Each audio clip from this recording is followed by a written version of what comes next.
Hi friends, welcome to Shailo's kitchen. இப்போ சுவையான கார சட்னியும் குழி பணியாரமும் செய்ய பார்த்துக்கலாம். இப்போ வந்து வெங்காயமும் தக்காளி எல்லாத்தையும் சேர்த்து இப்போ ஒரு கார சட்னி ரெடி பண்ணிடுறோம். ஒரு வெங்காயம், ஒரு தக்காளி, ஒரு 6 காஞ்ச மிளகா, ஒரு சின்ன சைஸ் புளி, இதில் ஒரு 4 பல் பூண்டு. அவ்வளோதான் ஃப்ரெண்ட்ஸ். இதை ஒரு மிக்சியில் ஒரு கிரைண்ட் பண்ணி எடுத்துக்கலாம். கூட தேவையான அளவு உப்பு, கல் உப்பு சேர்த்துருக்கேன். அவ்வளோதான். இதை நல்லா அரைச்சிக்கலாம். நம்மளோட சுவையான கார சட்னி, அதாவது நம்ம பீஸாக்கு இதுக்கெல்லாம் நம்ம போடுறோம் பார்த்திங்களா, அதே மாதிரியான நம்ம கார சட்னி. இதுதான் இது ஹைலைட்டு. வாங்க இதை தாளிச்சிக்கலாம். இப்போ இதை ஓரம் வச்சிடலாம். இப்போ நம்ம பணியாரத்துக்கு தேவையானதை தாளிச்சிக்கலாம். அப்புறமா நம்ம சட்னி தாளிச்சிப்போம். இப்போ கடாயை வச்சுட்டேன். இதில் ஆயில் சேர்த்துட்டேன். இப்போ கடாய் எண்ணெய் காஞ்ச உடனே கடுகு சேர்த்துக்கலாம். இப்போ கடுகு நல்லா பொரிஞ்சு வந்ததுக்கப்புறமா உளுத்தம்பருப்பு, கூட கடலப்பருப்பு. இப்போ என்ன பண்ண போகிறோன்னா, இந்த பணியாரம் வெறும் நம்ம வீட்டில் அரைச்ச இட்லி மாவில் தான் நம்ம செய்கிறோம். இது தனியாக இதுக்குன்னு பணியாரம் மாவுலாம் நம்ம எதுவுமே அரைக்கல.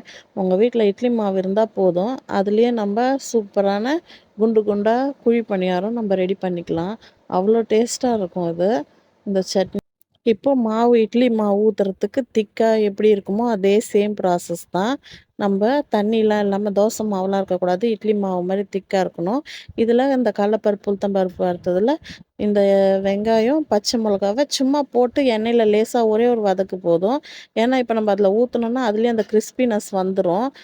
அதனால் லைட்டாக அந்த ஸ்மெல் போகிறதுக்காக ஒரே ஒரு வதக்கு தான். அவ்வளோதான். இதோட கூட கருவேப்பிலை போட்டு நம்ம இதை வதக்கி இப்போ அந்த மாவோடு இதை நம்ம ஆட் பண்ணி இதை குழி பணியாரமாக நம்ம ரெடி பண்ண போகிறோம். ஒரு சிம்பிள் ஈவினிங் ஸ்நாக்ஸு இல்லை மார்னிங் டிஃபனுக்கு நீங்கள் ஈஸியாக அது குழந்தைங்களுக்கு செய்து கொடுத்தீங்கன்னா விரும்பி சாப்பிடுவாங்க. இட்லி தோசையெல்லாம் போர் அடிச்சிடும். இது நம்ம ட்ரெடிஷ்னலான டிஃபன் மாதிரி இது. அவ்வளோதான் ஃப்ரெண்ட்ஸ். இதை தாளித்து போட்டாச்சு. நம்ம குழி பணியாரத்துக்கு மாவு ரெடி ஆயிடுச்சு.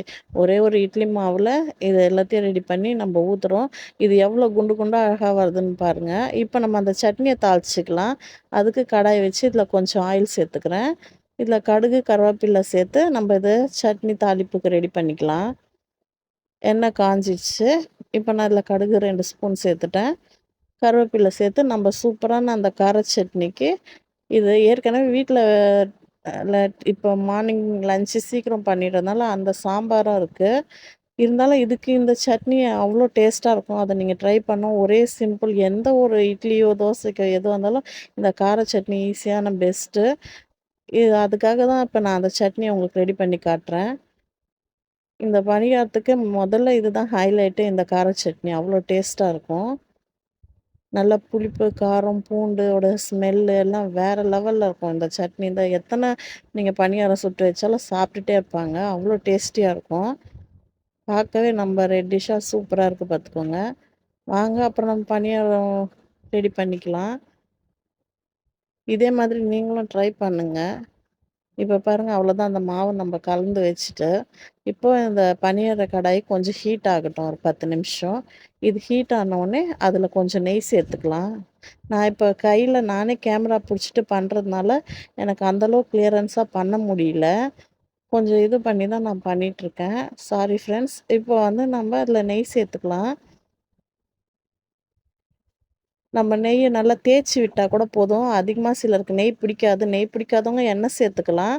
ஆனா இது இன்னும் கொஞ்சம் டேஸ்ட்டா இருக்கும் அப்படின்றதுனால நம்ம நெய் சேர்க்குறோம். இது ஆப்ஷனல் தான். நீங்க ஆயிலே கூட போட்டுக்கலாம். ஒரு 10 நிமிஷம் அந்த கல்லு சூடானா போதும் ஃப்ரெண்ட்ஸ்.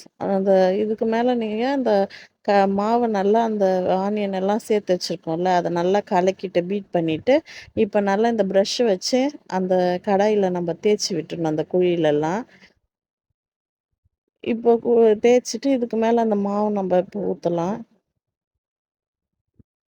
அவ்வளோதான். சும்மா லேசா ஒரு தேய்ச்சுட்டா போதும். ப்ரஷ் இல்லன்னா சும்மா ஒரு துணிய தொட்டு கூட நீங்க தடவி விட்டுருங்க. இப்போ கல்லு நல்லா காஞ்சிருச்சு. இப்போ இதில நம்ம அந்த கலக்கி வச்ச மாவ எடுத்து ஊத்த போறோம். 10 நிமிஷம் தான் ஃப்ரெண்ட்ஸ். ஈஸியான ஒரு ஸ்நாக்ஸ் இது. ஆல்ரெடி இது உங்க எல்லாருக்குமே தெரிஞ்சிருக்கும். தெரியாத நியூவா இருக்க கப்புள்ஸுக்கும், பேச்சுலர்ஸ்க்கும் தான் இது. தெரிஞ்சவங்க விட்டுருங்க. என்னடா இது புது ரெசிபி இல்லாம ஏற்கனவே ஓல்டு ரெசிபி தான் பண்றாங்கன்னு. இப்ப ஓல்டுன்றது இப்ப தெரியாது. இதுதான் இப்ப நியூ ட்ரெண்டிங்கா போயின்ருக்கு. நம்ம அப்ப 90ஸ்ல, 80ஸ்ல சாப்பிட்டதெல்லாம் இப்ப யாருக்குமே தெரிய மாட்டேங்குது. அதனால ஒரு ரீகேப் தான் இது. அவ்வளோதான். ஊத்தியாச்சு. இப்ப இதுக்கு மேல லேசா ஆயில நம்ம சேர்த்துட்டு, அந்த மூடிய லிட்ட க்ளோஸ் பண்ணி வச்சிடலாம். 1 ஸ்பூன் ஆயில் சேர்த்தா போதும். இத நான் திருப்பியும் அந்த மொ கே கேமராவ வச்சுட்டு நான் பண்றதுனால உங்களுக்கு அந்த கிளியரா தெரியல. ஒரு 10 நிமிஷம் போதும். இப்ப எடுத்து பார்ப்போம். இந்த பாருங்க நல்லா புசு புசுன்னு வந்திருக்கு. இப்ப லைட்டா எல்லாத்தையும் ஒண்ணு ஒண்ணா பொறுமையா திருப்பிக்கோங்க. இப்ப என் கையில மொபைல் இல்லன்னா, நான் அந்த கம்பி வச்சு டக்கு டக்குன்னு இந்த ஸ்பூன வச்சு திருப்பிடுவேன். பட் நான் கையில மொபைலோட நான் இத வச்சு பண்றதுனால, கம்பி வச்சு நான் திருப்பாம, இந்த ஸ்பூன் வச்சு திருப்புறேன். அதனால மாவு ஒட்டுற மாரி உங்களுக்கு தெரியுது. டக்கு டக்குன்னு லைட்டா அத திருப்பி விட்டுட்டோம்னா, அவ்வளோதான். நம்ம திருப்பியும் இதில கொஞ்சம் ஆயில் விட்டோம்னா, நம்மளுடைய குழி பணியாரம் சூப்பரா வெந்து புசு புசுன்னு ரெடி ஆயிரும். சாப்பிட அவ்வளோ டேஸ்ட்டா ஸ்பாஞ்ச் மாதிரி இருக்கும். நல்லா சூடா எத்தன வேணாலும் கார சட்னியோட பசங்க சாப்பிட்டுட்டே இருப்பாங்க. இது ரொம்ப ஃபேவரெட்டு. இதிலயே இனிப்பு பணியாரமும் செய்யலாம். ஒண்ணுமே இல்ல. இதோட வெல்லத்த மிக்ஸ் பண்ணா, அதுவும் நான் உங்களுக்கு நெக்ஸ்ட் வீடியோல நான் போடுறேன். இப்போ நம்ப கார பணியாரம் தான் செய்திருக்கோம். இனிப்பு பணியாரம் வேணும்னா கமெண்ட் பண்ணுங்க. உடனே நம்ப ரெடி பண்ணிடலாம். நம்ப சேனல ரொம்ப விரும்பி பார்க்குற ஃப்ரெண்ட்ஸுக்கு, லைக் போடுற ஃப்ரெண்ட்ஸுக்கெல்லாம் ரொம்ப தேங்க்ஸ். உங்களோட சப்போர்ட் இருக்கவே தான் இந்த அளவுக்கு என்னால இந்த ரன் பண்ண முடியுது. ரொம்ப தேங்க் யூ ஃப்ரெண்ட்ஸ். இப்போ அவ்வளோதான் ஃப்ரெண்ட்ஸ். இப்போ கொஞ்சம் ஆயில் போட்டுட்டேன். இப்போ திருப்பி அந்த லிட்ட க்ளோஸ் பண்றேன். எப்படி இருக்குன்னு பாருங்க. நல்லா ஒண்ணுமே இல்ல. ஒரு 5 நிமிஷம் நம்ம வீட்ல இட்லி மாவு, அந்த சட்னி 1 செகண்ட்ல இப்படின்னு நீங்க 15 நிமிஷம் டைமிங் வச்சு செய்துக்கலாம் இந்த ரெசிபி எல்லாம் ஒரே செகண்ட்ல இந்த பக்கம் சட்னிக்கு போட்டுட்டே இருந்தீங்கன்னா, இந்த சைட்ல பண்ணி எடுத்துடலாம். எவ்வளோ குயிக்கா டக்கு டக்கு டக்குன்னு முடிஞ்சிருச்சு பார்த்துக்கோங்க. இதே மாதிரி நீங்களும் வீட்ல ட்ரை பண்ணி பாருங்க. நம்மளுடைய குட்டீஸ்க்கெல்லாம் இந்த மாரி குட்டி குட்டியாலாம் நம்ம பண்ணி குடுத்தோம்னா, ரொம்ப விரும்பி சாப்பிடுவாங்க. லைக் பண்ணுவாங்க. அவங்களுக்கு இந்த மாதிரிலாம் நம்ம பண்ணி குடுத்தீங்கன்னா, நம்ம குட்டி குட்டியான குழி பணியாரம் எவ்வளோ அழகா இருக்கு பார்த்துக்கோங்க. எங்க வீட்டு குட்டி முதல்ல ரெடியா வந்து நின்னுடுச்சு. இது லஞ்சுக்கு மார்னிங் ப்ரிப்பேர் பண்ண சாம்பாரும் இருக்கு. இப்ப டிஃபனுக்கு பண்ண இந்த சட்னி, உடனே இத ஆட் பண்ணது. சாம்பார் வேணாலும் தொட்டுக்கலாம். சட்னியும் இருக்கு. நம்மளுடைய குண்டு குண்டு குழி பணியாரம், கார பணியாரம் எவ்வளோ சூப்பரா கார சட்னியோட இது ரொம்ப சூடா இருக்கு. ஆனா வேற லெவல்ல இருக்கும் டேஸ்ட்டு. நீங்க மறக்காம ட்ரை பண்ணி பாருங்க.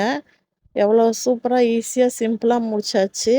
இதே மாரி சின்ன சின்ன சிம்பிளான ரெசிபீஸ் எல்லாம் உங்களுக்கு வந்துட்டே இருக்கு. நம்ம சேனல சப்ஸ்கிரைப் பண்ணிக்கோங்க. நெக்ஸ்ட் வீடியோல பார்க்கலாம். Bye friends.